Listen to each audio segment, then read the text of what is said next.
So today we'll look at some path planners built into ROS2's Nav2 stack, and we'll start with the basic nav function planner, which just uses a general grid-based A*/Dijkstra planner. And as you can see, this kind of leads to very jagged lines in the path planning. An approach to fix these jagged lines is found in the Smac planner hybrid A*, which instead of focusing on grid-based movements, considers more so how the mobile robot can naturally move, in our case arcs. It therefore carries out its search using different arcs to build very smooth paths.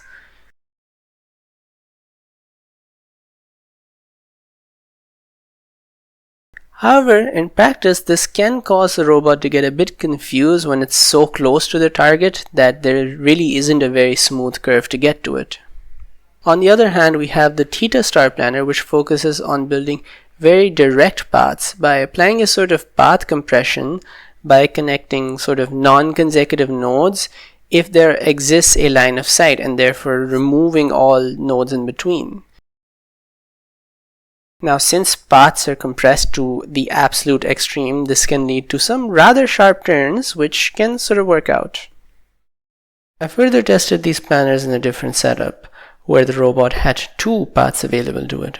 One was a more greedy path, which is shown in red, and that required some very careful navigation through very narrow pathways. Another was a much more open path in green that sort of went against most A* planner heuristics. And so when testing the basic nav function planner, it didn't quite have the agility to maneuver through the narrow path. And then it eventually started looking for alternatives. It had to stop and sort of fight its A* heuristic many times, but eventually it was able to find the safe path and make it to the target.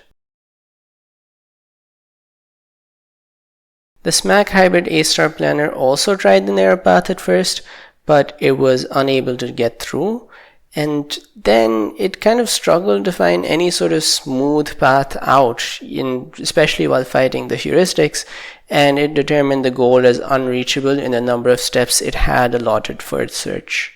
And then lastly, the Theta planner gave some interesting behavior. It started off getting stuck in the narrow path like the others, and it had to pause many times to replan, but eventually it pulled off a very precise reverse turn and then just made a straight beeline for the target. And this is just some incredible agility and flexibility by the Theta planner. And then lastly, I tested the planners in a setup where the target was actually unreachable. It was inside this box in the middle which had no entry. Now, the basic nav function planner gave up quite early without really exploring the map thoroughly. The Smac hybrid A* planner did a bit better at getting through an initial tight gap, but it too only checked like two sides of the box and then gave up without a thorough search. The Theta planner, on the other hand, not only navigated through the tight gaps much better, it also proceeded to then check each wall of the box before finally determining the target as unreachable. And so overall, without any tuning, the Theta planner seems to be the most agile and the most robust.